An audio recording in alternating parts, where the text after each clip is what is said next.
Book of Heaven, Volume 24, Part 3. April 12th, 1928. Analogy between Eden and Calvary. A kingdom cannot be formed with one act alone. Necessity of the death and resurrection of our Lord.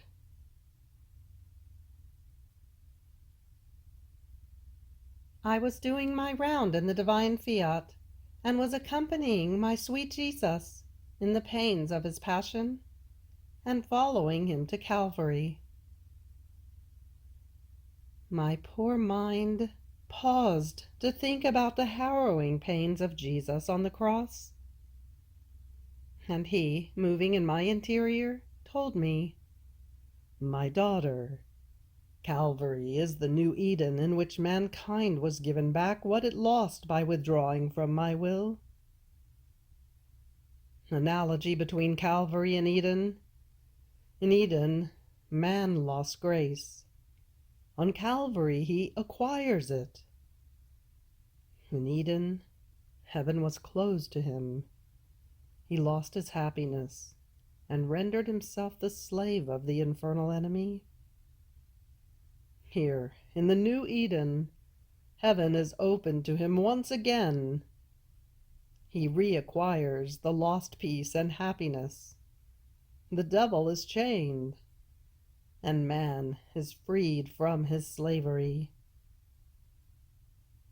In Eden, the sun of the divine Fiat darkened and withdrew, and it became always night-time for man, symbolized by the sun that withdrew from the face of the earth during the 3 hours of my terrible agony on the cross. Unable to sustain the torment of his Creator, caused by the human will that with great perfidy had reduced my humanity to that state. Horrified, the sun withdrew, and as I breathed my last, it reappeared again and continued its course of light. In the same way, the sun of my Fiat, my pains, my death, called back the new sun of my will to reign in the midst of creatures once again. So, Calvary formed the dawn that called the sun of my eternal will to shine again in the midst of creatures. Dawn means certainty that the sun will come out. In the same way, the dawn that I formed on Calvary assures, even though about 2,000 years have passed, that it will call the sun of my will to reign once again in the midst of creatures. In Eden, my love was defeated by them. Here, it triumphs and conquers the creature. In the first Eden, man receives the condemnation to death of soul and body, while in the second Eden, he is released from his condemnation, and the resurrection of the body is reconfirmed through the resurrection of my humanity. There are many relations between Eden and Calvary, and what man lost there, here he reacquires. In the kingdom of my pains, everything is given back, and the honor and the glory of the poor creature is reconfirmed by means of my pains and of my death. By withdrawing from my will, man formed the kingdom of his evils, of his weaknesses, passions, and miseries. And I wanted to come upon earth. I wanted to suffer greatly. I permitted that my humanity be lacerated, its flesh torn to pieces, all full of wounds. And I wanted even to die, in order to form, by means of my many pains and of my death, the kingdom opposite to the many evils that the creature had formed for herself. A kingdom cannot be formed with one act alone, but with many upon many acts. And the more the acts, the greater and more glorious the kingdom becomes. Therefore, my death was necessary to my love. With my death, I was to give the kiss of life to creatures. And from my many wounds, I was to let all goods out, in order to form the kingdom of goods for creatures. So, my wounds are springs that gush with goods, and my death is spring, from which life for all gushes forth. And just as my death was necessary, so was my resurrection necessary to my love, because by doing his will, man lost the life of my will, and I wanted to rise again, to form not only the resurrection of the body, but the resurrection of the life of my will in it. Had I not risen again, the creature could not have risen once again in my fiat. She would have lacked the virtue, the bond of her resurrection and mine, and therefore my love would have felt incomplete. It would have felt it could do more, but was not doing it. And so I would have remained with the hard martyrdom of a love that is not complete. If then ungrateful man does not make use of all I have done, the evil is all his own. But my love possesses and enjoys its full triumph.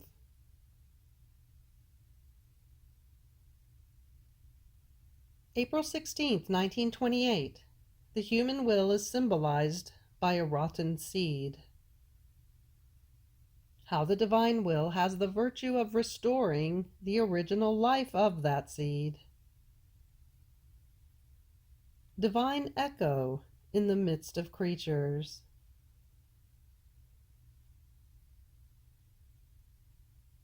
I was thinking about the holy divine volition, and 1,000 thoughts wandered through my head. How can its kingdom come? How will creatures be able to receive a good so great, and rise so high, as to enter into that fiat from which creation came out? But while I was thinking of this and other things, my beloved Jesus, moving in my interior, told me, "My daughter, my will has the virtue of purifying, clearing up, embellishing, and changing nature itself. The human will is like a seed that is rotten inside, while on the outside it appears to be good. The clothing that covers the seed seems to be in good conditions, but if the clothing is removed, one finds that the seed is, in some, half putrefied, in some, empty. Others, then, while the seed possesses life, do not expose it to the sun or to the wind, and so it will end up rotting completely. But if it is exposed to the sun and to the wind, through light, heat, and wind, they will rip the rotten part off, they will purify it and give it new life. Such is the human will, a rotten seed, full of smoke, of rot, and half putrefied. However, not all seeds are completely dead. Some have a thread of life. And if these seeds that possess this thread of life are exposed to the sun of my divine will, its light, its heat, and its penetrating and ruling wind will invest the seed of the human will, and the light and heat will clear up the seed, removing what is rotten.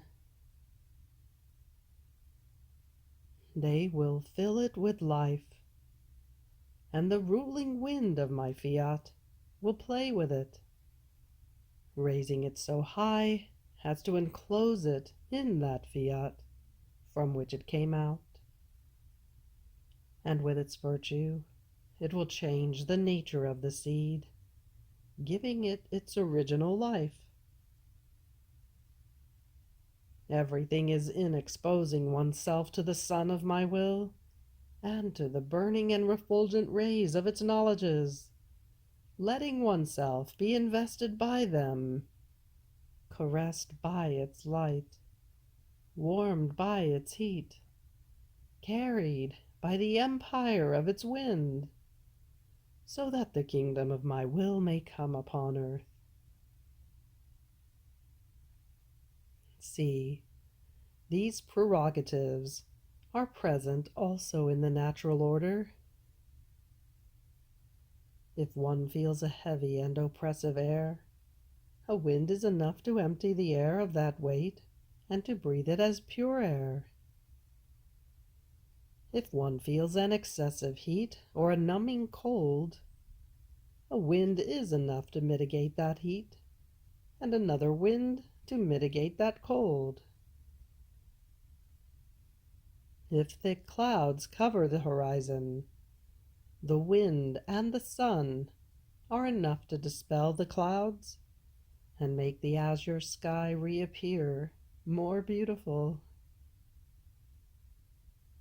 If a field is about to rot because of continuous waters, a strong wind is enough to dry it, and the light and heat of the sun are enough to revive it again.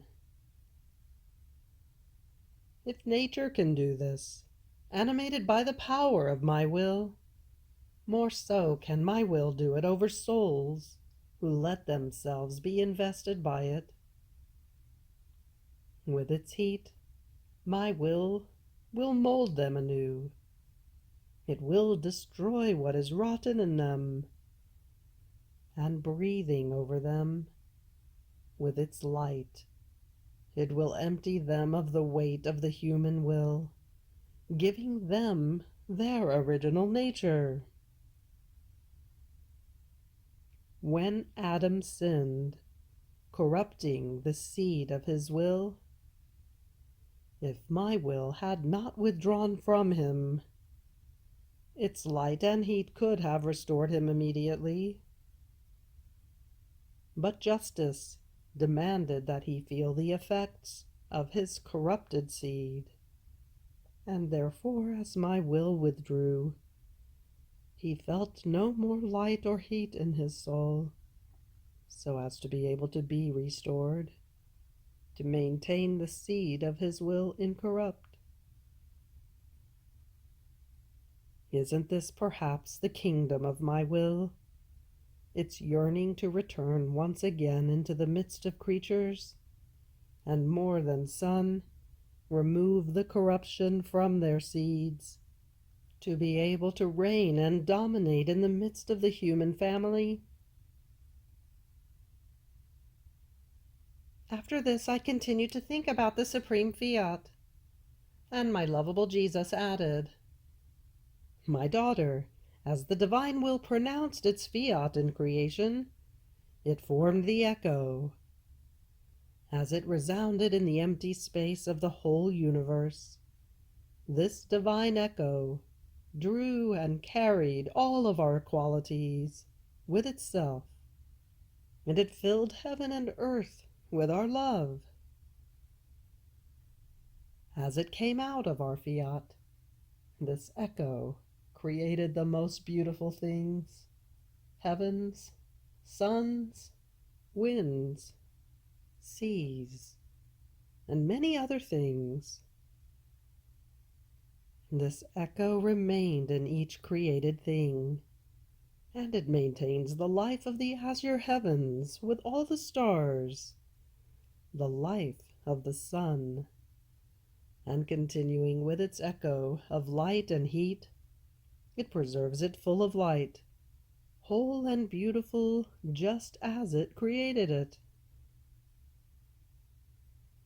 So, each created thing has the echo of our fiat as its beginning and preservation. This is why they preserve the order, the power, the harmony, the magnificence, the might of our works. Whenever the divinity wants to operate and even reproduce our very life, our fiat forms the echo, and the echo creates and forms whatever we want. See, also in instituting the sacrament of the Eucharist, our fiat formed the echo. The echo invested the bread and the wine, and formed in them my body, blood, soul, and divinity. That echo still resounds in each host, and so my sacramental life is perpetuated continuously. Now, this echo resounded in the creation of man, but by withdrawing from our will, man lost this echo. He no longer felt, inside and outside of himself, its sweet, powerful, harmonizing sound that had the virtue of preserving him just as he came out of our creative hands. So he became weak, disharmonized. Poor man, without the echo of our fiat that had given him life. He was no longer able to reorder himself. He no longer felt within himself the echo of the light of his Creator, the echo of love, the echo of order, of power, of wisdom, of divine sweetness and goodness. Without the echo of our fiat, man became like a child who grows without mamma, who has no one to feed him the words, to teach him works and steps, or like a pupil who has no teacher to teach him how to read and write. And if he does anything at all by himself, he will do it disordered. Such is man without the echo of our fiat, like a child without mamma, like a pupil without teacher. Now, as the soul keeps calling my will as the beginning of all of her being, she will feel its divine echo. This echo will call her back to her beginning, and resounding in her, it will reorder her anew. And just as our echo retreated from man because he withdrew from our divine will, in the same way, as creatures recognize it, love it, and want nothing but our divine fiat, the echo of our will shall return into the midst of creatures. The kingdom of our fiat is precisely this, the return of our divine echo, not the faraway echo that has often resounded to the hearing of man from the time he withdrew from our will, but the continuous echo that will resound in the depth of souls, and transforming them, it will form divine life in them, giving back to them the order of the way in which man had been created.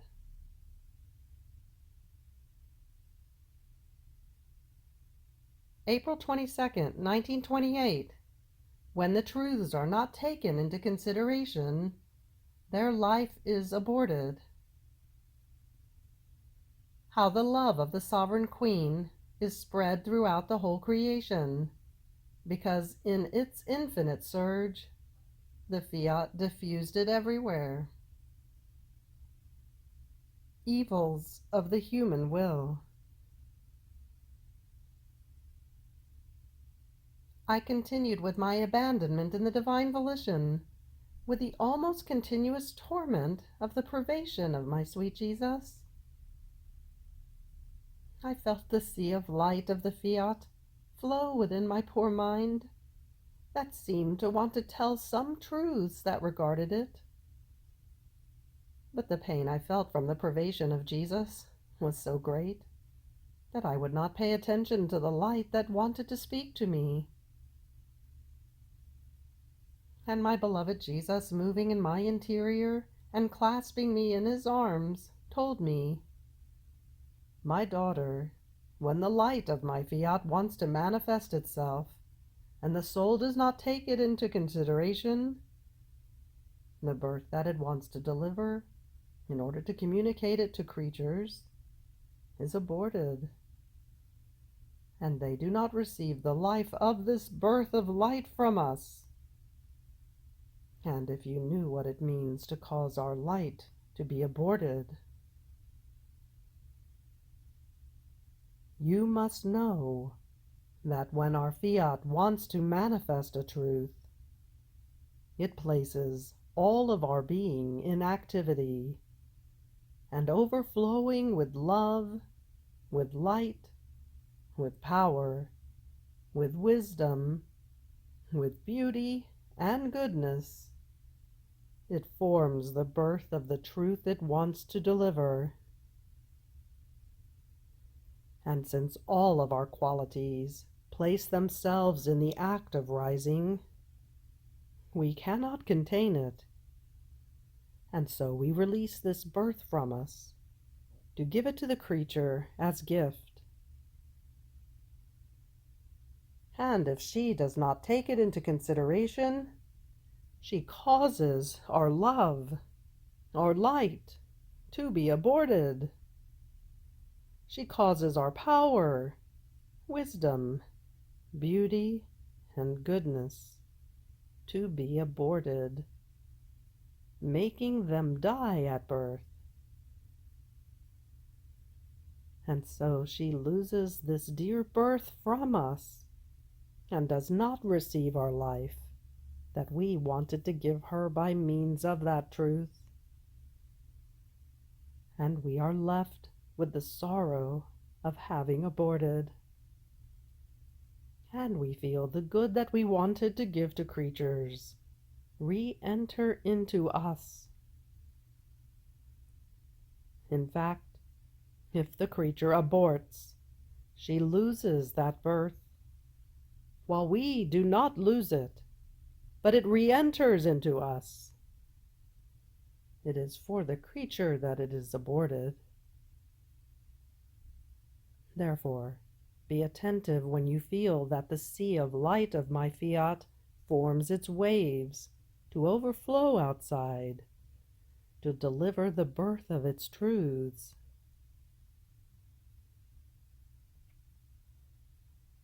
After this, I felt I was good at nothing, and I prayed the Sovereign Queen to come to my help, to lend me her love, that I might love my sweet Jesus with her love of mother. And Jesus added, "My daughter, the love of the celestial sovereign is spread throughout the whole creation, because that Fiat, that at merely being pronounced, had unleashed into the whole universe the great variety of our works and had given them life, dwelled within her, and she emitted her love and all of her acts in the divine fiat, that not knowing how to do small things, but only great and without limits, in its infinite surge, diffused the love and all the acts of the celestial Mamma in the heavens, in the stars, in the sun, in the wind, in the sea, everywhere and in everything. Her love is spread everywhere. Her acts can be found in every place, because my fiat diffused them everywhere, and animated everything with her love and acts. I would not be satisfied, nor would I feel loved and honored, if I did not find in all things, even under the earth, the love and the glory that my mamma gave me. It would be a broken love and a divided glory if I did not find her in all of creation. More so, since I had loved her in all things, and therefore it was right that I find her love diffused in everything, and always in the act of loving me and glorifying me. Nor could a broken love that would not run after me everywhere have breached its way into me, and therefore she would not have been able to draw me from heaven to earth into the narrow prison of her maternal womb. Her chains of love were as many as the things I created, in such a way that I descended from heaven like a king, all bejeweled and surrounded by the chains of love of the Queen of Heaven. And if her love reached such extent, she owes it to my divine fiat, that reigning in her as sovereign, captured her love within my will, and expanded it everywhere. And all of her acts received the tints of the divine acts. Therefore, if you want the love of the Queen Mamma, let my fiat dominate you. Diffuse your love and all of yourself within it, so that my fiat, capturing your little love and everything you do, may expand it, and bringing it wherever it is present, that is everywhere, it may find your love united to the love of my mamma, and you will give me the contentment that the little daughter of my will does not give me a broken and divided love, but love in all things and everywhere. Then I was thinking to myself, but what evil does the creature do when she does her human will? And Jesus added, My daughter, the evil is great. My will is light, and the human will is darkness. My will is sanctity, and the human is sin. Mine is beauty and contains every good, while the human is ugliness and contains every evil. So by not doing my will, the soul makes the light die. She gives death to sanctity, to beauty, and to all goods. And by doing her will, she makes darkness rise. She gives life to sin, to ugliness, and to all evils. Yet, doing their own will seems nothing to creatures, while they dig themselves an abyss of evils that leads them to the precipice.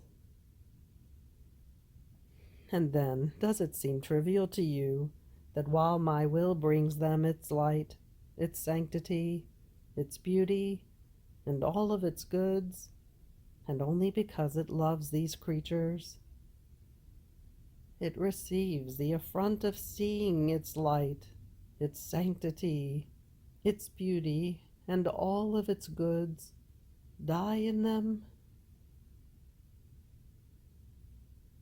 My humanity felt so much this death that the human will gave to the light and sanctity of its will within creatures, that it can be said that this was the true death it felt, because it felt the torment and the weight of a death of an infinite light and sanctity that creatures had dared to destroy within themselves.